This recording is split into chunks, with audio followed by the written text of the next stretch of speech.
الحمد لله نحمده ونستعينه ونستغفره ونؤمن به ونتوكل عليه ونعوذ بالله من شرور أنفسنا ومن سيئات أعمالنا من يهده الله فلا مضل له ومن يضلله فلا هادي له ونشهد أن لا إله إلا الله وحده لا شريك له ونشهد أن سيدنا وسندنا وحبيبنا وطبيبنا وملجأنا ومأوانا سيدنا محمدا عبده ورسوله أما بعد فأعوذ بالله من الشيطان الرجيم بسم الله الرحمن الرحيم الأخلاء يومئذ بعضهم لبعض عدو إلا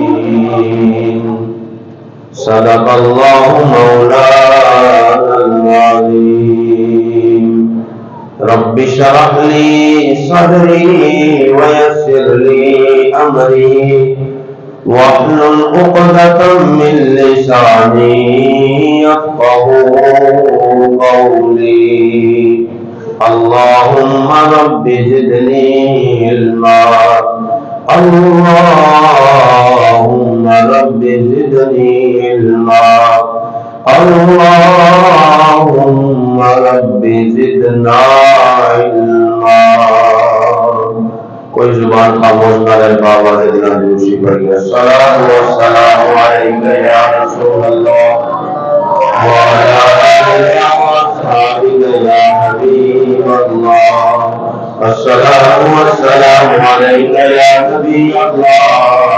وعلى آلہ وصحبہ یا محبوب اللہ الصلاة والسلام علیکہ یا شفیع المذنبین وعلى آلك وأصحابك وأبيك وأمك وأزواجك وذرياتك يا خاتم النبيين اللہ رب العالمین کی حمد و ثنا کے بعد سرکار مدینہ سرور قلب و سینہ رحمت عالم فخر عالم و بنی آدم مولا کل ختم رسول احمد مجتبی جناب محمد مصطفیٰ علیہ تحیت و ثنا کی بارگاہ بے کسبنا میں بسد اجر و نیاز ہدیہ درود و سلام پیش کرنے کے بعد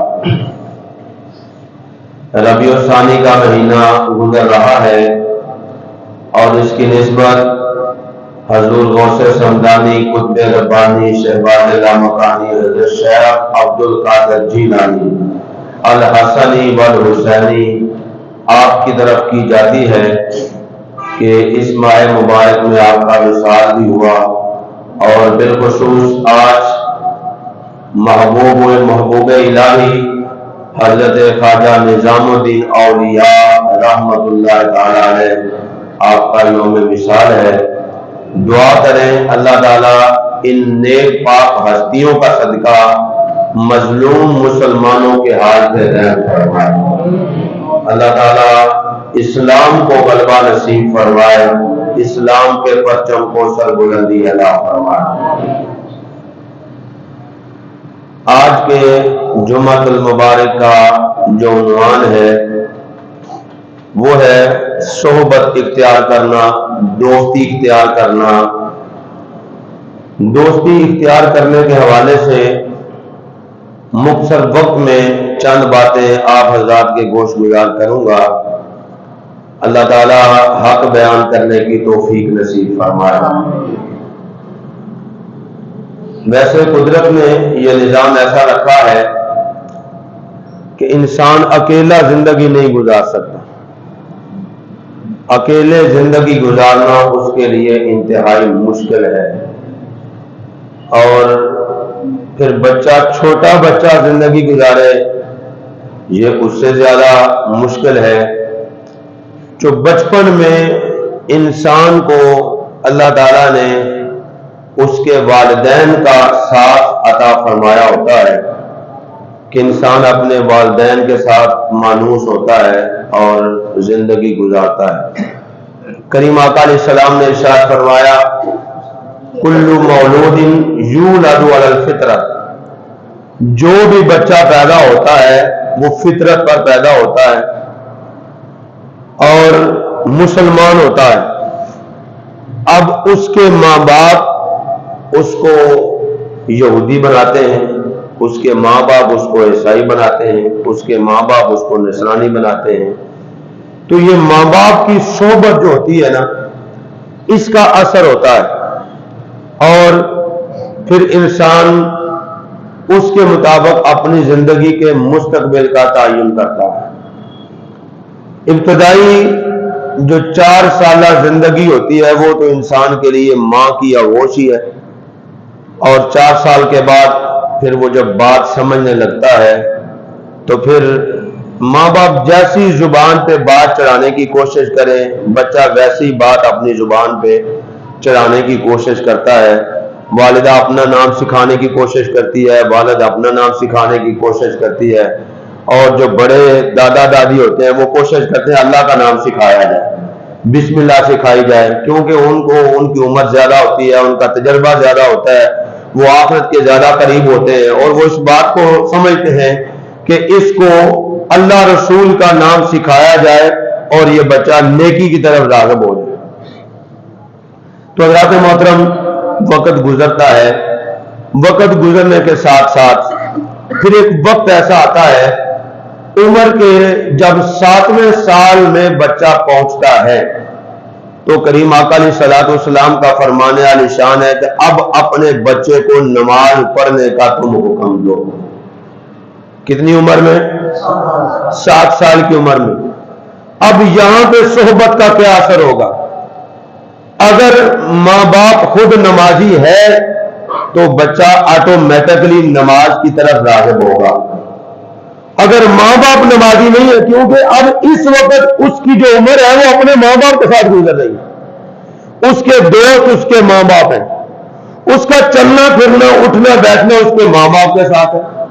اب ماں باپ نمازی ہے تو بچہ آٹومیٹکلی نماز پڑھنے کی کوشش کرے گا، مسجد کی اہمیت کو پیش نظر رکھتے ہوئے کوشش کرے گا کہ میں مسجد میں جاؤں، میرا والد جاتا ہے، دادا جاتا ہے، میرا چاچا جاتا ہے، اپنی جو وہ سوچ ہوتی ہے وہ کہاں جا رہے ہیں نماز پڑھنے، مجھے بھی لے کے چلے۔ اور پھر اس کے جب ہم وضو گھر میں کرتے ہیں تو بچے دیکھ کے اثر پکڑتے ہیں، اور بچے کو نہیں پتا ہوتا کہ وہ منہ دھو رہا ہے تو اس کا فائدہ کیا ہے، وہ بازو دھو رہا ہے تو اس کا فائدہ کیا ہے، وہ اپنے پاؤں دھو رہا ہے تو اس کا فائدہ کیا ہے۔ وہ اپنے اس معاملے سے اس ماحول سے اثر پکڑ کے دیکھ رہا ہوتا ہے کہ میرے والد نے اس طرح منہ دھویا ہے، میرے دادا نے جانے والا اس طرح بازو دھوئے، اس طرح اپنے پاؤں دھوئے، وہ بھی کوشش کرتا ہے۔ اور پھر جب والدہ مصلی بچھا کے نماز پڑھتی ہے تو بچہ بھی اس طرح اپنی ایکٹنگ پوری کرتا ہے۔ اس کو نہیں پتا وہ نماز میں پڑھنا کیا ہے، کیا نہیں پڑھنا، رکوع میں کیا کرنا ہے، سجدے میں کیا کرنا ہے، پہلے کیا کرنا ہے، بعد میں، اس بات کا اس کو پتا نہیں ہوتا، لیکن وہ اپنے ماحول سے اثر پکڑ رہا ہوتا ہے، اپنے ماحول سے اثر کو لے رہا ہوتا ہے۔ تو حضرات محترم، پھر کریم آقا علیہ السلام کا فرمان ہے 7 سال کی عمر میں جب چلا جائے اب وہ اپنے دائیں بائیں ماحول سے اثر پکڑتا ہے تو فرمایا تم بھی اس کو نماز پڑھنے کا حکم دو۔ اور نماز پڑھنے کا حکم دینے کے ساتھ پھر 10 سال کی عمر میں پہنچ جائے، اب وہ اس قابل ہو گیا ہے کہ اگر وہ تمہاری بات نہیں مانتا تو پھر اس کو مارا بھی جائے اور اس کو اس معاملہ میں سختی کی جائے کہ تم جناب والا نماز نہیں پڑھتے، اور نماز پڑھنے کا میرے رب کا حکم ہے، میرے رسول کریم علیہ السلام کا حکم ہے، تم نماز پڑھا کرو۔ تو ماحول کا بڑا اثر ہوتا ہے، دوستی کا بڑا اثر ہوتا ہے، اور انسان اپنے دائیں بائیں ماحول سے بڑا اثر پکڑتا ہے۔ تو پھر اس کے ساتھ آگے جب اس کی زندگی کے شب و روز بڑھتے ہیں، وہ باہر گلی میں نکلتا ہے، بازار میں نکلتا ہے اور روڈ پہ نکلتا ہے، وہ اگر گھر میں اس کو اچھا ماحول میسر آ جائے، ماں باپ اپنی محبت اپنی اولاد میں قائم کر لیں، تو پھر اولاد باہر جانے والا دوست اختیار نہیں کرتی، وہ باہر اپنی دوستی کا معیار نہیں رکھتی، وہ اپنی دوستی اپنے والد سے ہی رکھتی ہے، اپنی والدہ سے رکھتی ہے اور اپنے گھر سے ہی رکھتی ہے۔ بعض گھروں میں ایسا ہوتا ہے، یہ بچہ جناب والا اپنے دادا جی سے بڑا مانوس ہے، یہ اپنی دادوں سے بڑا مانوس ہے، یہ اپنے والد سے بڑا لاڈلا ہے ان کا، یہ ان سے اپنی دل کی بات کر لیتا ہے اور وہ اس سے بڑا پیار کرتے ہیں، وہ اس سے بڑی محبت کرتے ہیں، وہ اس کے ساتھ بڑا ایسا معاملہ۔ باقی بچے بھی ہوتے ہیں، لیکن بعض بچے وہ محبت کا حساب لے لیتے ہیں، دائیں بائیں ماحول سے اثر کر کے وہ ان کے نقش قدم پہ چلنے کی کوشش کرتے ہیں۔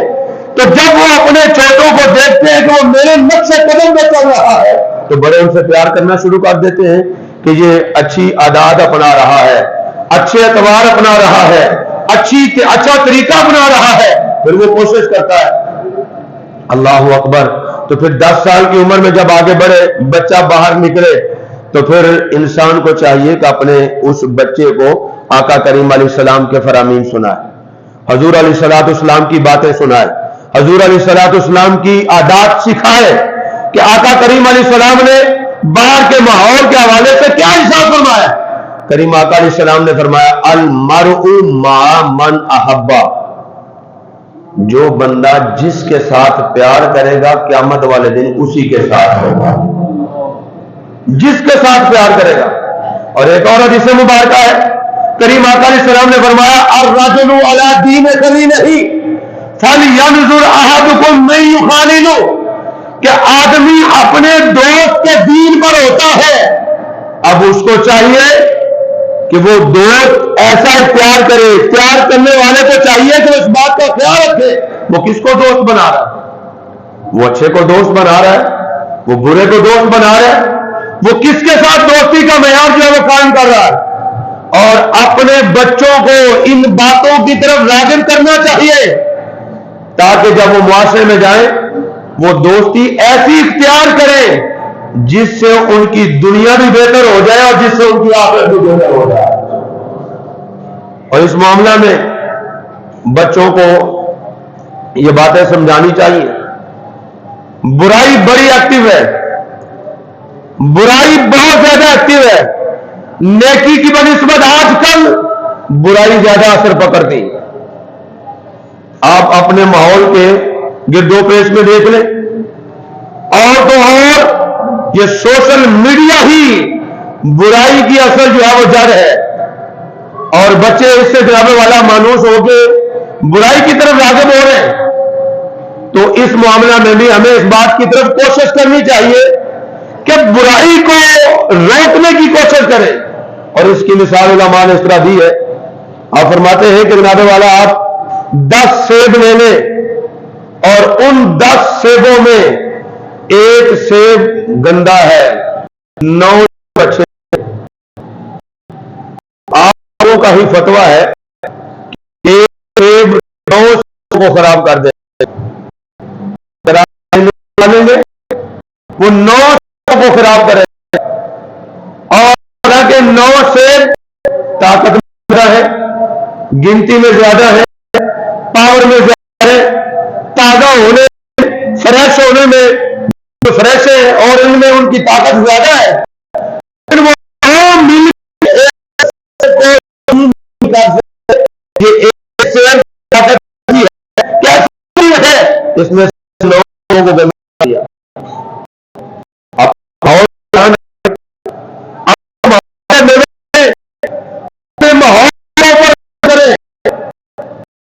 طرح